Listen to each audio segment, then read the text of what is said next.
Christmas Eve, that's a very good guess. It's actually the day before Thanksgiving. On the busiest day of the airline industry, when they're desperately trying to make this 20-minute turn, you know where you'll find Herb Kelleher?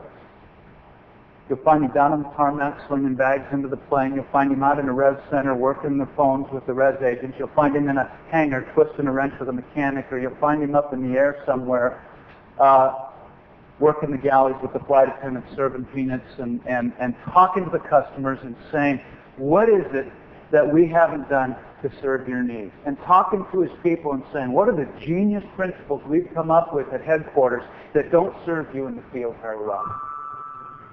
And what can we do to serve you so you can serve them more effectively? I think there's a second question that these great companies are asking themselves. And that is, do we really know our customer better than anyone? I mean, nobody's going to argue in this room that customer service isn't important. What I want to know this morning is, do you know your customer better than anybody? I think that's a very fair question in a world that's getting smaller every day, in a world where there are a plethora of people that would love to have your client list. And really what I want to know is, every time you touch me, are you learning something new about me? How many of you in this room would say that your lives have changed rather dramatically in the last 18 months, by show of hands? How many of you aren't going to raise your hands no matter what I ask? Look, let me try it again. Through technology, through changes in the world, through the changes that you folks have been the catalyst of, how many of your lives have changed in the last 18 months? Can I see a show of hands? All of our lives have. I got to tell you, I'm not the same individual. Hopefully, core values, what I believe and who I am as a person hasn't changed a lot. But I got to tell you, my life in the last 18 months has changed pretty radically. How about you guys? Has it changed? Has your business changed? Yeah.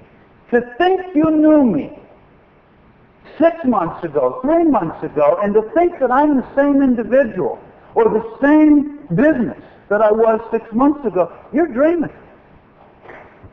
Because things are changing that fast. Now, what I want to know, if you think about great relationships, what do we know about great relationships? How many of you, let's just ask the question first, how many of you have been married for 5 years or more? Can I see a show of hands? Okay, that's most of you. What's the key to a world-class marriage?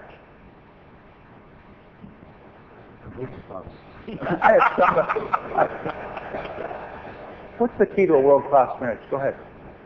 Relationship. Yes, dear. Yes, dear. What did he say? I don't know. What's that? What did he say? He said, yes, dear. Yeah, that's probably true. I'm gonna have a 20th anniversary here in about a week. And I got to tell you, I didn't, I don't know it all, but I've learned a few things over 20 years. And the one thing I've learned is that a great relationship is built on two people who never stop learning about each other.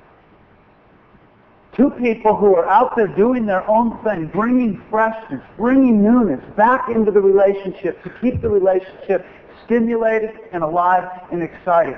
Could we not argue that that is also a characteristic of a world-class business?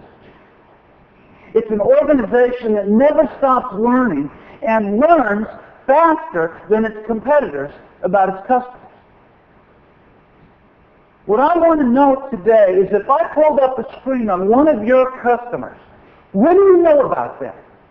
What's their history with you? And does anybody else who's going to touch that customer have that information in real time? What's their history? Who have they been doing business with? Who's their point of contact? At the end of the day, what are their complaints and concerns? What's their present and future potential with you? What kind of platforms are they using? What kind of software are they deploying? What kind of ROI are they getting on the work that you've done with them over the last 18 months? Do you know that? Do your people know that? Do your techs know that? Do the people in the trenches know that? Because at the end of the day, I want to be known. Don't you? Whether we're talking B2B or B2C, don't you want to be known? And I will tell you that it is the organizations that figure out how to touch the customer, and every time they touch that customer, learn something new about it and make that information real-time available to anybody else who's going to touch that customer, that are going to deepen their relationship and widen their footprint.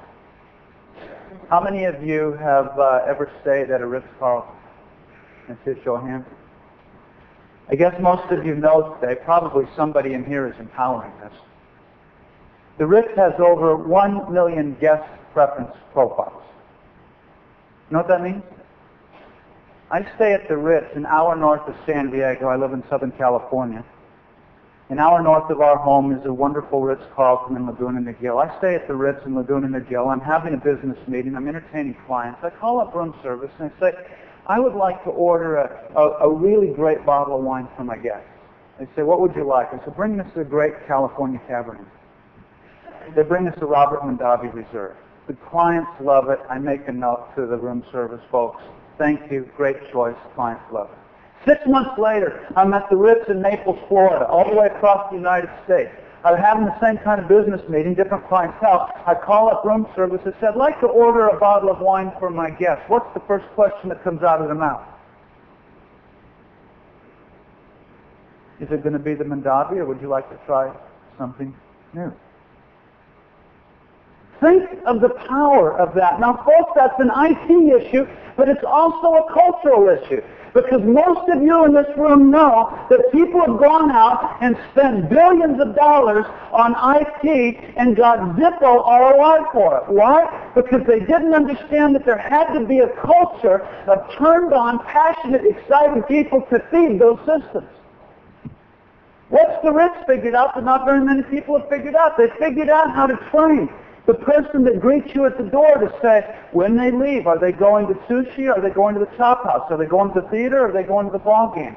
Are they going to a business meeting? Are they here for leisure? When they come to the bar, do they drink tea? Do they drink beer? Do they drink wine? Do they drink hard liquor? When they check into the room, what kind of toothpaste do they use? What kind of shaving cream do they use? If they're out of it, we want to get them not just shaving cream, we want to get them their brand of shaving cream.